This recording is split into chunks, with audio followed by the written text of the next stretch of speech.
Bismillahirrahmanirrahim. Assalamualaikum warahmatullahi wabarakatuh.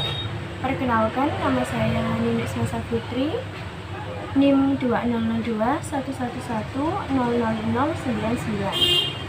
dari Prodi Manajemen, Fakultas Ekonomi dan Bisnis Universitas Sriwijaya Madura.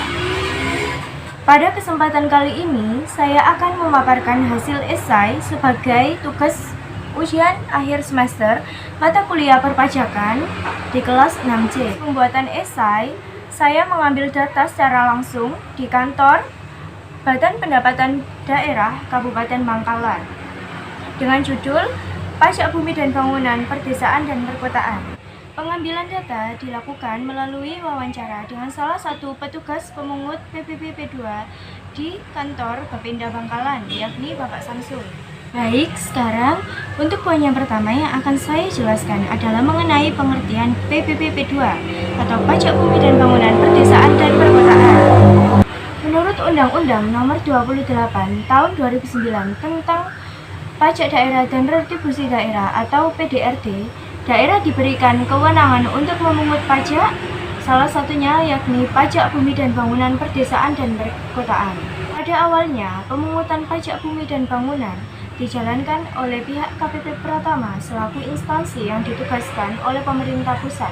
Namun, sejak Peraturan Nomor 28 Tahun 2009 ditetapkan, maka peralihan pengelolaan pajak bumi dan bangunan perdesaan dan perkotaan berpindah ke Badan Pendapatan Daerah. Pun pengertian pajak bumi dan bangunan perdesaan dan perkotaan yang merujuk pada pasal 1 angka 37 Undang-Undang PDRD adalah pajak yang dikenakan pada bumi dan atau bangunan yang dimiliki, dikuasai, dan atau dimanfaatkan oleh orang pribadi atau badan, kecuali kawasan yang digunakan untuk kegiatan perkebunan, perhutanan, dan pertambangan. Dan objeknya meliputi bumi dan bangunan yang dimiliki, yang dikuasai, dan atau yang dimanfaatkan oleh orang pribadi atau badan, kecuali kawasan yang digunakan untuk usaha perkebunan, usaha perhutanan, dan pertambangan. Bumi di sini dapat berupa tanah kosong dan bangunan dapat berupa rumah, gedung, ruko, dan yang lainnya. Dalam pengertian bangunan di sini adalah jalan lingkungan yang terletak pada satu kompleks bangunan seperti hotel, pabrik, dan emplasnya yang merupakan satu kesatuan dengan kompleks bangunan tersebut, yang kemudian jalan tol, kolam renang, pagar mewah, tempat olahraga, galangan kapal dan dermaga, taman mewah, tempat penampungan atau kilang minyak, air dan gas, dan pipa minyak, menara, rumah susun, dan juga apartemen strata title. Di sini juga ada objek yang tidak dikenakan dalam PPP 2 yang meliputi yang pertama, bangunan yang digunakan oleh pemerintah dan daerah untuk penyelenggaraan pemerintah, kemudian digunakan semata-mata untuk melayani kepentingan umum di bidang ibadah, sosial, kesehatan, pendidikan, dan kebudayaan nasional yang tidak dimaksudkan untuk memperoleh keuntungan. Kemudian digunakan untuk makam, peninggalan purbakala atau sejenisnya, cagar budaya yang tidak dimanfaatkan sebagai tempat hunian atau tempat tinggal, dan kegiatan usaha dan tidak dimaksudkan untuk memperoleh keuntungan.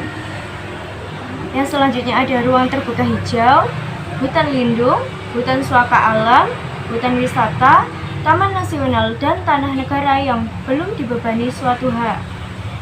Kemudian digunakan oleh perwakilan diplomatik atau konsulat, dan bangunannya digunakan oleh badan atau perwakilan lembaga internasional yang ditetapkan dengan peraturan PMK. Dasar pengenaan PBB adalah NJOP atau nilai jual objek pajak yang merupakan harga rata-rata atau harga pasar pada transaksi jual beli tanah yang dilakukan. Dasar penetapan NJOP atas bumi didasarkan pada letak, pemanfaatan, peruntukan, dan kondisi lingkungannya. Sementara untuk dasar penetapan NJOP pembangunan didasarkan pada bahan yang digunakan dalam bangunan, seperti rekayasa, letak, serta kondisi lingkungannya. Penetapan NJOP setiap tahun sesuai dengan kebijakan pemerintah. Adapun besarnya nilai jual objek pajak tidak kena pajak atau NJOP TKP ditetapkan paling rendah sebesar 10 juta rupiah. Sesuai dengan Peraturan Daerah Nomor 12 Tahun 2013 tentang Tata Cara Pemungutan Pajak Bumi dan Bangunan, Pasal 69, tarif pajak di Kabupaten Bangkalan ditetapkan sebagai berikut. Untuk NJOP sampai dengan 1 miliar rupiah ditetapkan sebesar 0,1%.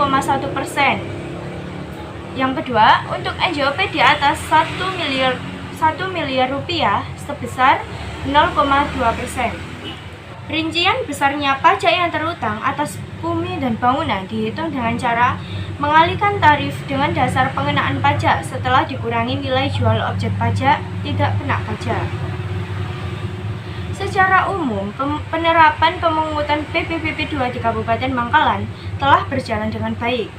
Menurut pengamatan penulis, pihak Bapenda dalam mengelola PPPP 2 telah memenuhi kelengkapan data. Pihak Bapenda selaku pengelola PPPP 2 telah berupaya semaksimal mungkin untuk mempersiapkan komponen-komponen yang dibutuhkan dalam pemungutan PPPP 2 sesuai dengan ketentuan perundang-undangan yang ditetapkan. Pada tahun 2019, target penerimaan dan realisasi penerimaan PPP paling rendah dibandingkan tahun 2018 dan 2017. Hal ini dikarenakan adanya permasalahan global yang sangat besar di tahun 2019, yakni adanya pandemi COVID-19, di mana keadaan sosial, budaya, dan yang paling utama adalah kondisi kesehatan dan ekonomi penduduk menurun. Sehingga hal tersebut berdampak pada menurunnya pembayaran PPP oleh wajib pajak. Hal tersebut juga berpengaruh terhadap penerimaan pajak bumi dan bangunan, khususnya di Kota Bangkalan. Selain itu, penurunan persentase realisasi dari target penerimaan juga masih mengalami penurunan di tahun 2020, di mana tahun ini merupakan awal dari pandemi menuju new normal. Tahun 2021 juga realisasinya masih menurun. Namun, melangkah ke tahun 2022 dengan adanya kebijakan new normal, realisasi penerapan PPPP 2 terus mengalami peningkatan. Realisasi penerimaan PPP itu masih mencapai sekitar 81,24% atau sekitar 5,29 miliar dari target 6,5 miliar. Dengan demikian, tunggakan PPP di Bangkalan masih sekitar 1,2 miliar. Berdasarkan data dari Bapenda Bangkalan, dari 18 kecamatan di Bangkalan, hanya 5 kecamatan yang realisasi PPP mencapai 100%. 5 kecamatan tersebut antara lain Kecamatan Lobang, Modung, Konang, Galis, dan Teraga. Sementara 13 kecamatan lainnya rata-rata masih mencapai sekitar 60%. Tunggakan PPP tersebut merupakan akumulasi dari tahun 2021 dan 2022. Meskipun begitu, realisasi penerimaan PPP tahun 2022 mengalami peningkatan dibanding tahun sebelum-sebelumnya. Nah, untuk di tahun ini, tahun 2023 ini, pihak Bapenda berencana untuk meningkatkan target, sehingga diharapkan realisasi juga ikut meningkat. Pemungutan pajak bumi dan bangunan di Kabupaten Bangkalan dilakukan dengan sistem official assessment, yakni besarnya nominal pajak telah ditetapkan oleh pihak pengelolaan pajak dan retribusi daerah, yakni pihak Bapenda. Pihak Bapenda memiliki data WP atau wajib pajak untuk dijadikan dasar pemungutannya. Untuk melakukan pembayaran PPP, wajib pajak harus memiliki tanda bukti berupa surat pemberitahuan pajak terutang atau SPPT PPP P2 yang diterbitkan oleh Badan Pendapatan Kabupaten Bangkalan. Untuk pengajuan penerbitan SPPT PPP, wajib pajak dapat mengajukan langsung ke Dinas Pendapatan Kabupaten Bangkalan melalui Bidang Penagihan dan Pelayanan Keberatan Dinas Pendapatan Kabupaten Bangkalan dengan membawa dokumen antara lain fotokopi kartu tanda penduduk dan fotokopi sertifikat tanah serta izin mendirikan bangunan atau IMB apabila ada bangunannya. Untuk memudahkan pembayaran PPPP 2, Bapenda Bangkalan telah menyediakan e-SPPT atau SPPT dalam bentuk online yang dapat diakses melalui aplikasi dengan membuka laman http://esppt.bangkalan.kap.go.id. Pembayaran secara online dapat dilakukan dengan mengakses laman e-SPPT dan memasukkan identitas yaitu nomor objek pajak atau NOP, dan kemudian dapat langsung melakukan pembayaran melalui Indomaret atau Alfamart. Dapat juga melalui aplikasi seperti Tokopedia, Shopee, OVO, dan yang lainnya. Pembayaran PPBP 2 secara langsung dapat dilakukan setelah menerima SPPT PBB dari desa atau kelurahan. Wajib pajak dapat langsung membayar pajaknya pada tempat pembayaran yang telah ditetapkan, yakni Bank Jatim Cabang Bangkalan atau unit layanan Bank Jatim yang ada di kecamatan dengan menunjukkan SPPT PBB atau NOP atau nomor objek pajak yang tercantum dalam SPPT. Dapat juga melalui ATM dengan mencantumkan NOP yang tertera pada SPPT PBB. Sebagai bukti pelunasan pembayaran PBB, wajib pajak akan menerima surat tanda terima setoran atau STTS PBB atau struk ATM. Selain itu, wajib pajak dapat pula membayar pajaknya melalui petugas pemungut PBB di kantor kepala desa atau kelurahan tempat objek pajak berada. Dan sebagai bukti pelunasan pembayaran, WP akan menerima tanda terima sementara atau TTS PBB. Selanjutnya, oleh petugas pemungut PBB akan dimasukkan ke dalam daftar penerimaan harian atau DPH PBB dan disetorkan ke tempat pembayarannya ditentukan, yakni Bank Jatim Cabang Bangkalan atau unit layanan Bank Jatim yang ada di kecamatan. Setelah tata cara pembayaran PBB P2 di Kabupaten Bangkalan, saya akan menjelaskan mengenai SOP atau Standard Operating Procedure dalam pemungutan pajak bumi dan bangunan perdesaan dan perkotaan Kabupaten Bangkalan. Yang pertama, untuk wajib pajak dengan nominal pajak terutang sampai dengan Rp500.000, maka yang melakukan pemungutan adalah petugas pemungut kecamatan atau kelurahan.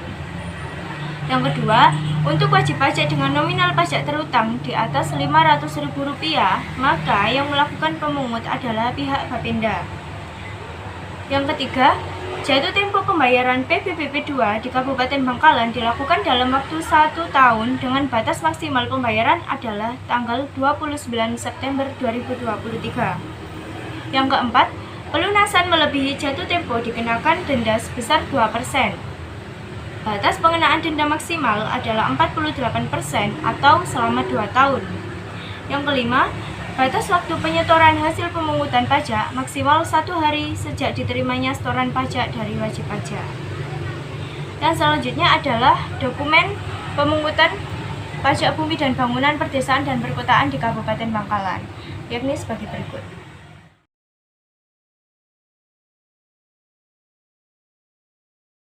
Baik, sekian video dari saya. Saya ucapkan terima kasih khususnya kepada Ibu Rita Yuliana, SE, LKMSA, selaku dosen pengampu mata kuliah perpajakan di kelas 6C yang sudah berkenan memberikan ilmu, waktu, dan juga manfaat bagi saya dan teman-teman semua. Dan juga terima kasih atas partisipasi dan waktu yang telah diluangkan untuk menonton video saya. Kurang lebihnya saya mohon maaf. Dan saya akhiri. Wassalamualaikum warahmatullahi wabarakatuh.